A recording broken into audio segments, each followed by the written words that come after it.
So thank you. If you could state your name for the record, and again, we do have very limited time, so we want to keep the schedule. Please start. Okay. My name is Jill Promoli. Good afternoon, everyone. My name is Jill Promoli, and I thank you for the opportunity to appear before you today regarding Bill 47. 2.5 years ago, an illness came through my daughter's school. When Isla came down with it on Monday, May 2nd, her teacher told me that this nasty bug had been going through the class for about a week and a half, and everyone had had it. Some kids were very sick. Some hadn't returned yet. Isla was better by Tuesday night, and the earliest she was allowed to return following a fever according to school rules was Thursday morning, when she was no longer likely to pass on her illness. On the morning of Friday, May 6, 2016, Jude, one of my 2-year-old twin boys, woke up with a low-grade fever. Having seen it earlier in the week, we weren't worried. Everyone in Isla's class had had it, and Isla recovered quickly. Jude died that afternoon. The autopsy results were later able to determine that the illness had been influenza B, causing cardiac arrest. Jude had been a perfectly healthy toddler with no other health issues. Jude was just one of approximately 3,500 flu deaths in Canada every single year. One sick child in a kindergarten classroom resulted in a class full of sick kids who each took it home to their families. What if that first child's family had been able to keep them home instead? What if the reason they came in that day was because missing a day of work to care for a sick child meant sacrificing a day's pay and not being able to buy groceries that week? This situation isn't unique, and this is a problem that many Ontarians face every day. I grew up in Port Elgin, a small community on Lake Huron. My dad worked at what is now Bruce Power until his sudden death when my brother and I were very young. My mom then faced the challenge of raising 2 children on minimum wage. Every time one of us got sick, she needed to make a difficult decision about what she'd be able to afford that week as a consequence of taking the day off to be home with a sick kid, a young widow trying to make ends meet for her 2 children. Coming from a lower-income home, there wasn't financial help for me when I wanted to attend university. I put myself through school with OSAP and minimum wage jobs, and I needed to work every hour I could get. Some terms were harder than others, and if I was too sick to work, rent still needed to be paid, and it meant I couldn't afford groceries. My choices were to go to work sick and take my illness in to all of my coworkers, or stay home and not eat. Today I'm self-employed and primarily work from home, and my husband has a job with generous vacation time and flexibility for personal emergency and illness. I'm not here today to advocate for accessible and affordable sick days because I need them in my current situation, but because I grew up in a home with a mom who would have really benefited from these protections, because I was a starving student who desperately needed that help at one point in my life, and because now, today, and for the rest of my life, there's a whole person missing in my family because one sick child came to school and passed the flu on to my family. There are high-risk people around us all the time. Sometimes it's obvious and sometimes it isn't. We know that the highest risk people for illnesses like the flu are young children, seniors, pregnant women, and people with underlying health conditions like cancer, heart disease, diabetes, or asthma. We can't always look at someone and see a health issue they're dealing with. We can't look at someone and see the high-risk loved one they have at home. What might seem like a minor illness for a young, healthy adult could be life-threatening for someone else around us or the person they go home to. It isn't just about our own comfort and needs, it's about everyone we come in contact with. Preventing the spread of illness is a public health issue. The discussion of sick days in the context of Bill 47 has been framed from the perspective of businesses, but it isn't good for workers or businesses when employees are forced to come into work sick. And it isn't good for our communities when children are forced to go to school when they're sick because their parents can't afford to take a day to care for them or have already used their 3 designated days for the year. 1 minute. Schools and daycare centers have strict rules about when a child can't be present due to illness, and those rules are in place to protect everyone's children. Kids are wonderful, but every parent knows how quickly they pass illness back and forth into everyone around them. What happens to a family when 3 kids in school when it's October and they've already run through their personal emergency days? What should that family do? They can't send their vomiting kids to school, but the government has capped the number of guaranteed days to care for their family in this type of circumstance, and missing work will result in a lost job. What options are now available to this family thanks to Bill 47? What does a young widow do when her child is too sick to go to school, but staying home means missing a day's work that would have paid for groceries? How does this legislation serve the people? On October 30th, 2018, Minister Lisa MacLeod stood up in legislature and said, "The best social program in the province of Ontario is a job. But what if your position is so tenuous that an illness lasting more than 3 days can put you out of work?" Bill 47 increases the chance that many people will get sick at work and be forced to go into work because of the illness they've contracted there, continuing to pass it on. Appreciate your testimony. We're going to move to the government side for questioning. So I'll start with Ms. Marteau. First, on behalf of everybody in the room, and I think I can speak for the opposition as well, thank you for coming in, and we're very sorry for your loss. Thank you. I had 4 children, and they were all sick at various times, and I was running my own business, and I understand the challenges of both running the business because, you know, the employers have families as well, and the employers have challenges as well. They have to keep their business running so that they can provide those jobs. It's always a delicate balance, and I think that, you know, what I want to say to you is, first of all, thank you for reminding everybody it is flu season starting soon. The snow is starting to fall outside, I hear. I'd like to go out and see it. But we want to make sure that people who can get the flu shot because there are many people who cannot have the flu shot, and often those are the people who are vulnerable.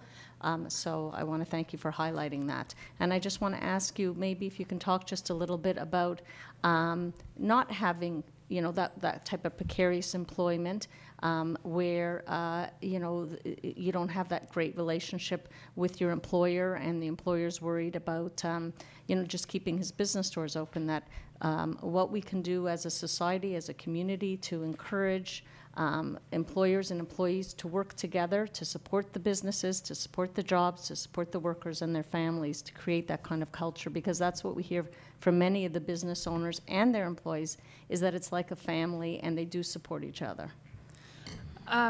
Okay, I'm not entirely sure I understand the direction of your question. I just sort of that it's not all about rules and regulations, but in terms of I'm assuming that you're working and you've had jobs where you had to choose between going to work or staying home with a sick child. Yeah, well, and I've been in a situation where I've had to choose between going to work or staying home, and then staying home meant I didn't get paid, and then I couldn't buy groceries that week. I have been in that position, and so, you know, this is where we're looking at this situation where we're taking away 2 paid sick days. And you know, I hear from a lot of people. I talked to my own MPP, who is a Conservative in my riding, about this situation. He said, well, it's only 2 sick days. It's really nothing. And I said to him, well, you know, if you're a young widow who's looking after 2 children and you really need every hour that you can work so that you can take care of your family, those 2 paid sick days mean that you're buying groceries those two days.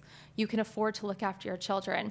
So I understand that there are challenges as a business owner, because I do own my own business, where you do have to look after your own bottom line at the same time too. But we do have to make sure that when we do have employees, that we're looking after them also. And we have to make sure that if somebody is sick, that they also can, you know, that we're employing people that can afford to go home and live on what we're paying them.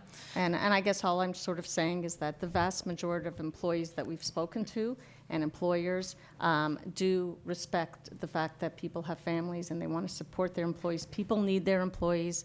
They want to support their employees. They want to hold on to their employees.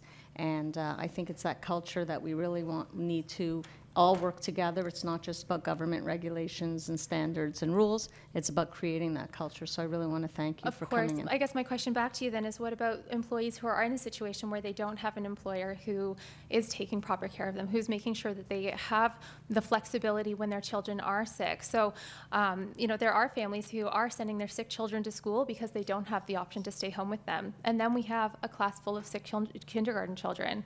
And then we have people who are losing their lives. I mean, 3,500 Canadians are dying from the flu every single year. And to me, that's shocking. I don't know if you've seen the handout that came around, but that's a town the size of Southampton or Bobcaygeon. 1 minute. That's twice as many people as dying from car accidents every single year. It's a shocking number of people dying from a preventable illness. And while the flu shots are our best first defense, when people do get sick, it is so important for people to stay home, because when we stay home, we're not taking it into work and making more people sick and causing more people to have to stay sick as a result.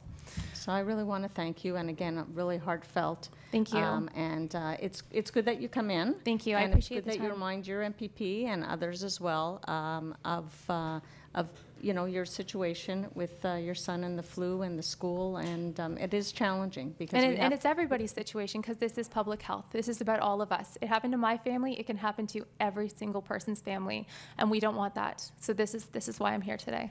Thank you so much. Thank you. Okay, we'll now move to the opposition side for 5 minutes. Mr. West. Yeah, thank you very much for sharing your story. And I want to echo the government's condolences. I mean, it was just a terrible listening to it. I was at a funeral for a child last week, and I can't imagine what you're going through, so I apologize. I want to say as well, my wife is a teacher in a kindergarten, and I can attest that there are many children who are showing up with I call them the double barrels going down, and they show up sick because their parents can't afford not to miss work. And it does spread all through everywhere, and it affects my family and my wife and goes through there. Before I go on, though, I just wanted to offer you, was there more that you wanted to say when you ran out of time in what you were reading? Oh, just thank offer you. that time. Yes, let's see, I don't know where I left off. Oh, preventable illness killed my child. Withdraw Bill 47 for the sake of public health. The family you protect might be your own. 77% of Ontarians oppose this legislation. The government ran on a platform of being for the people and ending hallway medicine, and Bill 47 works against both of those objectives. So this is something that we heard over and over through the campaign. Hallway medicine is a huge concern for Ontario, and we all know this, and I think everybody on, regardless of political stripe, we all know this is a problem, and we've all been affected by healthcare in this province, especially during flu season. In Canada, there's 12,200 hospitalizations due to the flu every single year, approximately, and every single one of those hospitalizations costs $14,000. And in Ontario, where we have so many people, that's a lot of money we're spending on the flu and a lot of resources that we're directing to a preventable illness. Now, if we could keep more people home when they're sick instead of sending them into the workplace, then we'd have fewer people getting sick, passing it to how many people when they go to work, when they get on the GO train, when they go to the doctor's office for a doctor's note.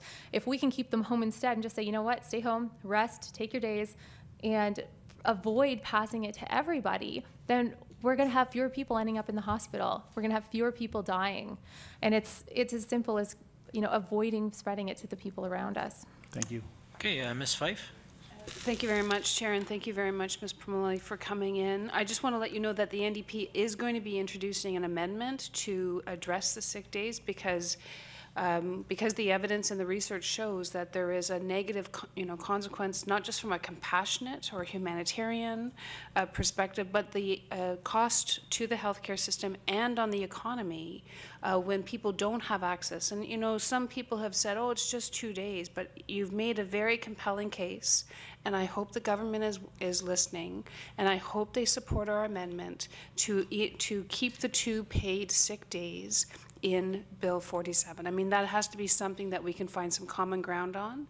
And it is about rules and regulations, as you pointed out, because if people don't have a union and they don't have those benefits, all they have is the Employment Standards Act. That's all they have. Mm-hmm. So it's not just about a feel-good moment here. This has to be embedded protection for workers. Would you agree? Absolutely. I have a friend who's a teacher in a private school, and her employers are not good. Yeah. And so they do have to rely on the Employment Standards Act for their sick days. Yeah. And she teaches kindergarten, so she gets her 2 paid sick days and then the additional 8 days, which now are going to be defined, according, exactly.